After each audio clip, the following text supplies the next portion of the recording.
Let me ask you something. If I told you that $500 a month could make you wealthier than 90% of people around you, would you believe me? Probably not, because $500 doesn't feel like real money anymore. It's a phone bill. It's a few dinners out. It's that subscription you forgot to cancel times about 20. But here's the thing. Most people who are quietly building serious wealth aren't doing it with some secret investment strategy or a lucky stock pick. They're doing it with one simple habit. The same amount every single month, no matter what. And by the end of this video, you're going to see exactly why $500 a month is not a small number. It's actually one of the most powerful financial decisions you can make. Here's the mistake almost everyone makes when they think about investing. They wait. They tell themselves, I'll start investing when I have more money. Or I'll get serious about this when I'm earning a higher salary. Or the classic one, I'll start next year. And the problem isn't laziness. It's actually how our brains are wired. Psychologists call it present bias. It means our brains naturally value what feels good right now much more than what's good for us in the future. So spending $500 on something today feels very real. But investing that same $500 for a future version of yourself, that feels almost imaginary. This is why people with decent incomes end up with almost nothing saved. Not because they didn't earn enough, but because the future never felt urgent enough to protect. And so the months pass, then the years, and then one day they look up and realize they've been running in place the whole time. So what exactly is the $500 monthly rule? It's simple.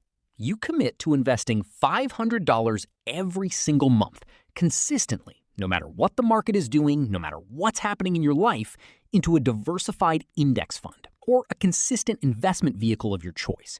That's it. No timing the market, no waiting for the perfect moment, just $500 every month like clockwork. Now, here's where the math starts to do something almost uncomfortable. If you invest $500 a month, starting at age 25, and the market gives you an average annual return of around 10%, which is roughly the historical average of broad market index funds, by the time you're 55, you would have invested $180,000 of your own money.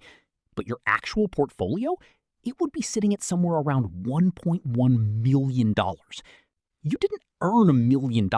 You contributed $180,000. The rest, over $900,000, was built by something called compound growth. Think of it like a snowball rolling down a hill. At the top, it's small. It moves slowly. But as it rolls, it picks up more snow. And the bigger it gets, the faster it grows. After a while, you're not even pushing it anymore. It's rolling on its own. That's compound growth. And $500 a month is enough to get that snowball moving. But here's the part most people miss, and this is where it gets really interesting. The biggest factor in this entire equation isn't the amount you invest. It's not even the return you get. It's time. Let's compare two people, Emma and Ethan. Emma starts investing $500 a month at age 25. She does it for 10 years and then stops completely. Never invests another dollar, not a single cent more. Ethan waits. He's busy, life gets in the way. He starts investing $500 a month at age 35. But he's motivated, so he keeps going for 25 years, all the way until he's 60. Who ends up with more money? Emma, by a significant margin. Even though Ethan invested for 2.5 times longer than Emma did, he invested more money, more months, more years. Emma still wins because she started earlier. The decade she had on him was worth more than all those extra years he put in. This is one of the most counterintuitive truths in personal finance. Time is not just helpful, time is the actual engine. And here's the psychological insight that hits hardest. Most people underestimate small, consistent actions over long periods. We're drawn to big, dramatic moves.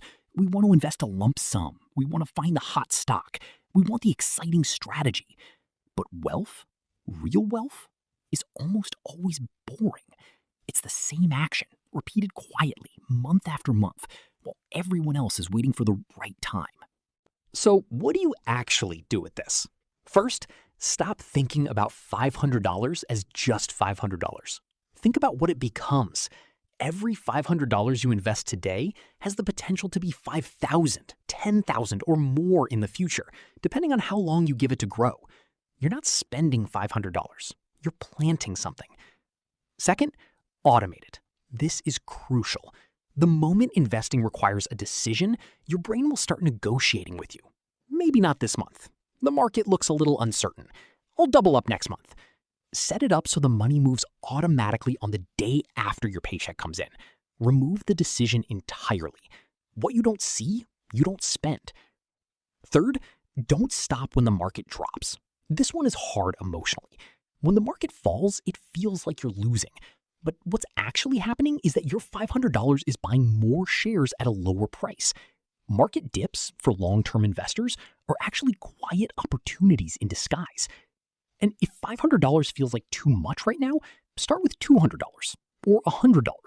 The number matters less than the habit, because the habit, compounded over time, becomes everything. Here's the thought I want to leave you with. 10 years from now, you will either look back and be grateful that you started today, or you'll look back and wish you had. The $500 monthly rule isn't about being rich right now. It's about making a quiet decision, consistently, that your future self will thank you for. It's about understanding that wealth isn't built in moments of inspiration. It's built in months of discipline, when it felt boring, when it felt pointless, when nothing seemed to be happening. Because that's exactly when the snowball is rolling. You just can't see it yet.